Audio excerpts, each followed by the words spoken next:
Good evening, my friends. Pull up a chair, settle in. Today we delve into a truth whispered in the hallowed halls of Hollywood, a narrative often shrouded in mystery and speculation. We're talking about the immense pressure, the hidden battles, and the profound human cost behind the dazzling lights. We've watched them for decades, haven't we? From sitcoms that brightened our weeknights to dramas that kept us on the edge of our seats, these faces became as familiar as family. But what if the performances we saw, the strength they projected, hid a more fragile reality? What if the curse isn't some ancient Hollywood legend, but something far more insidious? A silent, relentless pressure that demands perfection, even as the human spirit struggles beneath the weight of it all. Today we begin by looking at a name that, for a time, was incorrectly whispered among the fallen. A name that, upon closer inspection, offers us a crucial, almost miraculous glimpse into this very paradox. Eric Dane. You know, it's hard to imagine now, but for a moment, the world thought we had lost Eric Dane. The rumors swirled, fueled by a sudden, unexplained absence from the public eye. A hiatus from a hit show that left fans wondering and fearing the worst. But the truth, as it so often is, was far more complex, and in Dane's case, a testament to the sheer will to survive. For years, he was the epitome of effortless charm and undeniable charisma on our screens. Remember Dr. Mark Sloan, McSteamy, from Grey's Anatomy? He exuded a godlike confidence, a physical perfection that seemed almost untouchable. He was the kind of television icon who made you believe in the power of a single, knowing glance, a symbol of male vitality that captivated millions. And then there was his pivotal role in The Last Ship, where he commanded a naval destroyer, a hero leading humanity through its darkest hour, projecting an image of unwavering strength and leadership. But behind that impeccable facade, a different kind of war was being waged. The declassified files revealed that while Eric Dane was embodying these powerful, unbreakable characters, the man himself was battling a crippling bout of clinical depression. It wasn't a whisper, it was a profound internal struggle that had been festering quietly for too long. The immense pressure of the Hollywood machine, the relentless demands to always be on, to always be McSteamy, was taking its toll. He had publicly acknowledged a prior battle with personal demons, a struggle with painkillers that had led him to seek help. But this was different. This was a deep, pervasive darkness that threatened to consume him entirely. In 2017, what the public saw as a sudden break from The Last Ship, a temporary halt in production that sent shockwaves through the industry, was in fact a desperate fight for survival. It was a medically necessary, self-imposed career blackout, a retreat from the very spotlight that had created his persona. He didn't die, but the Eric Dane the world knew, the one who effortlessly charmed and commanded, had to step away, had to shed that skin to save the man underneath. The irony is devastating, isn't it? The stronger the character he played, the more fragile the man behind the mask became. He survived, yes, but not without confronting the very edge, not without a profound understanding of the hidden costs of living a life in the public eye. His survival, in a way, is a declassified file in itself, a living testament to the fact that even our most seemingly invincible heroes can be fighting their toughest battles in silence. From the quiet, internal battle of Eric Dane, we turn to another beloved face. One who brought us decades of laughter, even as he fought a profoundly public, yet intensely personal, war. Matthew Perry. For countless millions, he was Chandler Bing, the witty, sarcastic, and deeply lovable heart of Friends. His timing was impeccable, his delivery flawless, and his ability to make us laugh, even at his character's own expense, was a gift. He was a fixture in our living rooms for 10 seasons, a comforting presence, a master of comedic cadence that felt like a conversation with an old friend. You remember, don't you? Tuning in every Thursday night just to catch Chandler's latest quip, his expressive eyebrow raise, his unique way of navigating the complexities of young adult life in New York City. He wasn't just an actor. He was a cultural touchstone, an integral part of the fabric of the 1990s and early 2000s. But the declassified files on Matthew Perry reveal a truth far heavier than any laugh track. His was a lifelong battle, a relentless siege against addiction and profound depression. The curse of the mask, as we've come to call it, was never more evident than in Matthew's journey. While he delivered punchlines with precision, he was, as he later revealed, often suffering in silence, or in the throes of a private struggle that few could fathom. He wasn't just playing a character, he was performing an act of resilience, day in and day out, trying to maintain the facade of a carefree, funny man, while his inner world was in turmoil. The industry, the public, demanded the witty Chandler, and Matthew for years tried to deliver, even as his body and spirit cried out for help. His final years were a testament to his courage, a brave attempt to pull off that very mask. He wrote a raw, unflinching memoir, Friends, Lovers, and The Big Terrible Thing, where he laid bare his decades-long fight against his personal demons. He spoke openly about his numerous attempts at recovery, his stays in various treatment facilities, and his unwavering desire to help others grappling with similar struggles. He wanted his legacy to be one of hope, a beacon for those lost in the darkness of addiction. He underwent ketamine infusion therapy, a treatment designed to combat the very depression and anxiety that fueled his long-standing battle.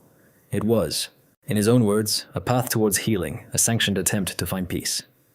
And that, my friends, is where the ultimate tragic irony lies. On an autumn day in 2023, Matthew Perry was found unresponsive. The coroner's report, cold and clinical, cited the acute effects of ketamine as a contributing factor. He wasn't on a reckless binge. He was following a doctor's path out of hell. The man who dedicated his final chapter to exposing the truth about addiction, who became a living testament to the hope of recovery, was ultimately claimed by a complication of the recovery process itself. He died alone in his home after bravely exposing his deepest scars to the world, trying to heal. It's hard to accept when a talent like that is taken by such a medically complex and heartbreaking turn of events, isn't it? It leaves you wondering about the unseen battles fought by so many, even those who seem to have it all. From the profound, internal struggles of Matthew Perry, we turn to a man whose intensity burned across the screen, a force of nature whose presence was always unforgettable. Ray Liotta. For decades, he was the embodiment of raw, unpredictable power in cinema. Think of his breakout role as shoeless Joe Jackson in Field of Dreams, a ghost, a legend, a whisper from the past, longing for one more game. And then, of course, there's his iconic portrayal of Henry Hill in Martin Scorsese's Goodfellas. He wasn't just acting, he was inhabiting the role, making us believe every volatile, dangerous, charming, and utterly terrifying moment. He built a career on explosive, sometimes violent performances that etched themselves into our collective memory. He was the cinematic tough guy, the wild card, the one who could turn from charismatic to chilling in the blink of an eye. But the declassified files reveal a different kind of intensity, one that wasn't for the camera. Ray Liotta was a working actor, relentlessly pursuing his craft, pushing his body and mind through the demanding schedules and pressures of a long, illustrious career. The curse for Ray wasn't a sudden, dramatic event, but rather the quiet, cumulative toll of a life lived at maximum intensity. The physical grind of the industry, the long hours, the travel, the emotional commitment to often dark and demanding roles. It all adds up, year after year, decade after decade. It's the unspoken rule of performance, where vulnerability, exhaustion, or any hint of physical decline is often hidden, pushed aside, to keep the show going. In 2022, while on location in the Dominican Republic filming a new project, Ray Liotta simply went to sleep and did not wake up. The official report was clinical, almost sterile: pulmonary edema, acute heart failure, respiratory insufficiency. A body, our sources indicate, that simply gave out.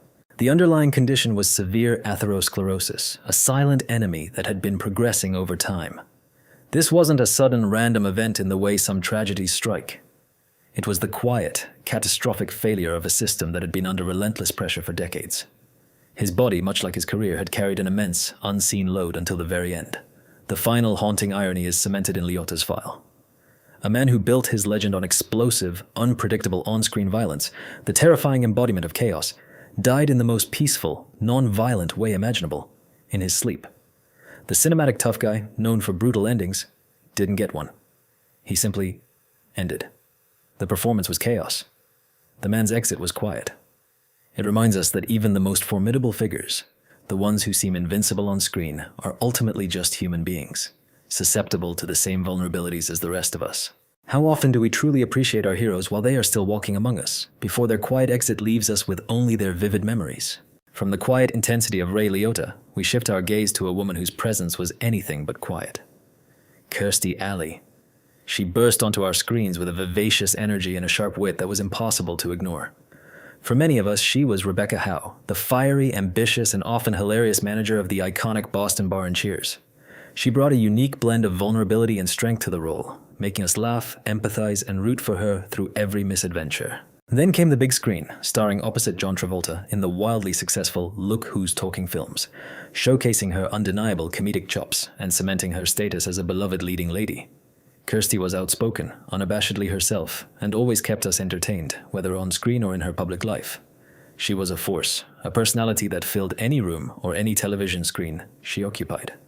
Her life, however, was not without its profound challenges, both public and private. She was a prominent face for Scientology, a belief system that promised to audit away hidden traumas and emotional scars to achieve a state of clear. She was candid about her struggles with weight, turning her journey into a very public one, becoming a spokesperson and an advocate for healthy living. She was, in many ways, a woman who lived her life out loud, unafraid to share her opinions or her personal battles. She tackled every challenge with a characteristic boldness that was uniquely Kirstie. Then, in late 2022, the news broke. Sudden and shocking. Kirstie Alley had passed away. The official record stated colon cancer, a diagnosis she had received only a short time before her death. What the record omits, what the declassified file now reveals, is the brutal speed, the sheer suddenness of it all. One moment we saw her vibrant, opinionated self, the next, silence. The disease was an unseen script rewrite, a final act no one was prepared for. And here is where the deeper, chilling link emerges. While tabloids and casual observers might point to a vague Hollywood curse citing recent losses, our declassified files reveal a more precise, more devastating connection. The thread doesn't just link Kirstie Alley to a general pattern of loss, but directly to another extraordinary talent we mourned, Chadwick Boseman. Both were taken by the exact same silent killer, colon cancer. Boseman's fight was a state secret, a multi-year war waged in private while he projected superhuman strength. Alley's was a blitzkrieg, swift and final. Two polar opposite approaches to a shared, fatal diagnosis hidden in plain sight. The ultimate irony for Kirstie, the woman who built a career on being seen and heard, who advocated for clarity and self-knowledge, was ultimately silenced by the one thing that remained unseen. A cellular enemy within her own body that no amount of public declaration or spiritual auditing could reveal or resolve. Now, let us speak of a true king, a hero who walked among us, inspiring millions, while secretly fighting a battle of unimaginable proportions. Chadwick Boseman. His rise to fame was meteoric, a testament to his profound talent and unwavering dedication. He brought historical figures to life with a dignity and power that was breathtaking. Jackie Robinson in 4P2, James Brown in Get On Up, Thurgood Marshall in Marshall. But it was his portrayal of King T'Challa, the Black Panther, that truly cemented his place in cinematic history. He became more than an actor. He became a global icon, a symbol of strength, hope, and representation for an entire generation. He was grace personified, a warrior king whose every movement exuded regal power and quiet determination.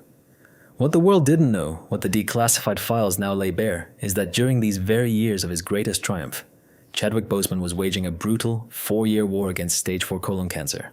He filmed Black Panther, Avengers Infinity War, Avengers Endgame, and Ma Rainey's Black Bottom, all while undergoing multiple surgeries and rounds of chemotherapy. Think about that for a second. While we cheered for his on-screen invincibility, while children around the world donned Black Panther masks, the man himself was undergoing profound physical and emotional suffering. The immense pressure to project an image of invincibility, to maintain the flawless physique of a superhero while his own body was failing him, is almost unfathomable.